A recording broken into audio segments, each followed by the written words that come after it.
another early parole as soon as I heard about Gordon's testimonial. It is to laugh, huh, Mr. J? I ask you, Harley, who's given more hours of amusement to the Gotham police force than me? No one, Mr. J. I deserve. That is the very first appearance anywhere of Harley Quinn. And you know what? I can't believe that after 5 years of doing this terrific TV Toys series, this is her first appearance here.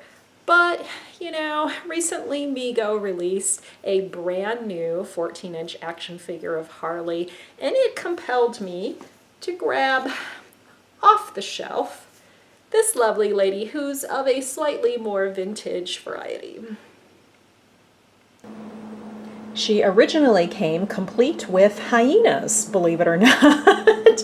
This 1998 figure of Harley Quinn by Hasbro. And these pet hyenas that the character had, these were not necessarily a real emphasized part of her persona over the years, but you did see these guys in the original Batman the Animated Series in the 1990s. And the name of that episode, by the way, that introduced Harley Quinn to the world was Joker's Favor, and it premiered on the show on September 11th, 1992. So that's when it all began for this character.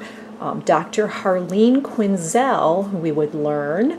Harley Quinn, who has an weird attachment to the Joker, who she calls her Puddin', and just an amazing character that has been pretty well loved for more than 25 years, even more than that now. So this figure or doll, I guess you could call it either a figure or a doll, because taken on her own, she does have some similarities to a Barbie doll. She's about the same size. She's 11.5 or 12 inches high. She has a cloth outfit on, but the reason I would term this more a figure, besides the fact that her roots are in geeky lore like TV shows, cartoons, comic books, besides all that, is that you cannot change her outfit. It's on her permanently, and she's got all different colors going on, very unlike a Barbie doll. Look at how the plastic here is white around her neck. If you kind of roll up her sleeve, she's red there, she's black there, she's red there, she's black there, and no removable shoes, no removable anything. She is just the way you see her, and she's going to remain that way. I suppose you could put something over her outfit, but really she's dressed permanently as that, more like an action figure would be. And plus, she was part of a set. Back then, Hasbro in 1998, late 90s, they made a whole set of these. They had the Batgirl figure, of course, and then they had Batman, Robin. They had a Nightwing figure that I have downstairs too that I've always kind of liked. And let me see, a Joker figure as well. So Batman, Robin, Batgirl, Joker, Nightwing, Harley. I think that rounded out the set as I remember correctly. I do remember them distinctly on store shelves, and I got my Harley and my Batgirl and my Nightwing right off the store shelves when they originally came out back then.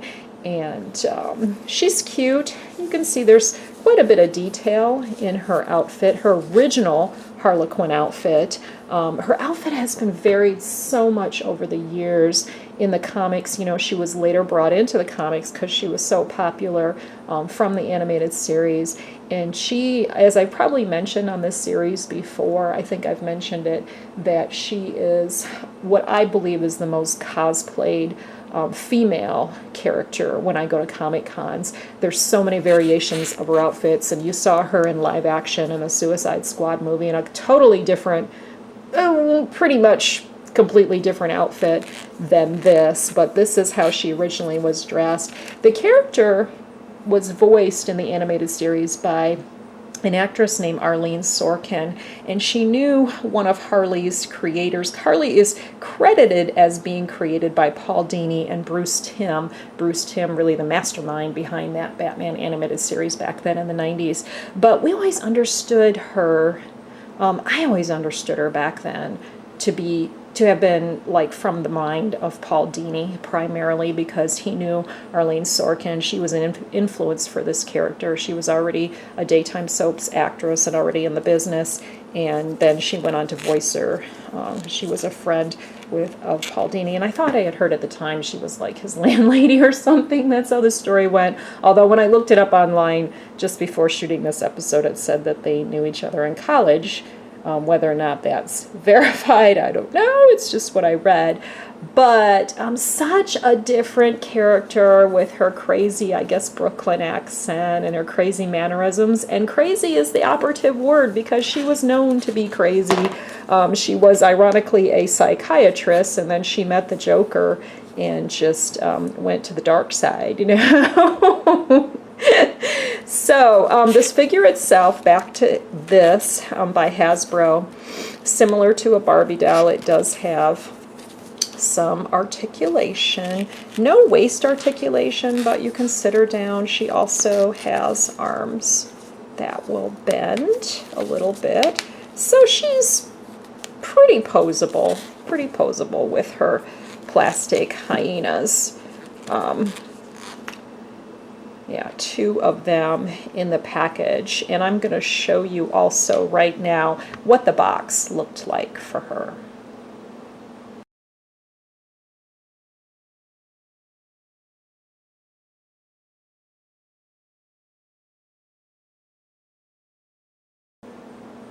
So as I mentioned, I decided to grab her and feature her in an episode because of that new release by Mego of the larger Harley Quinn feature. I don't know, I haven't bought that yet, so I don't know exactly how they are similar.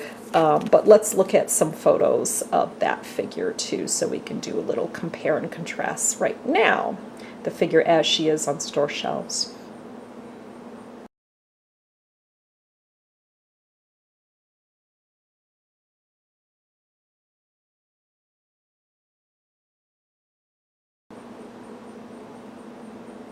Got to love that, and I do love the idea that they used her original outfit, which I'm still partial to. I guess I'm kind of a purist, and I like the original stuff.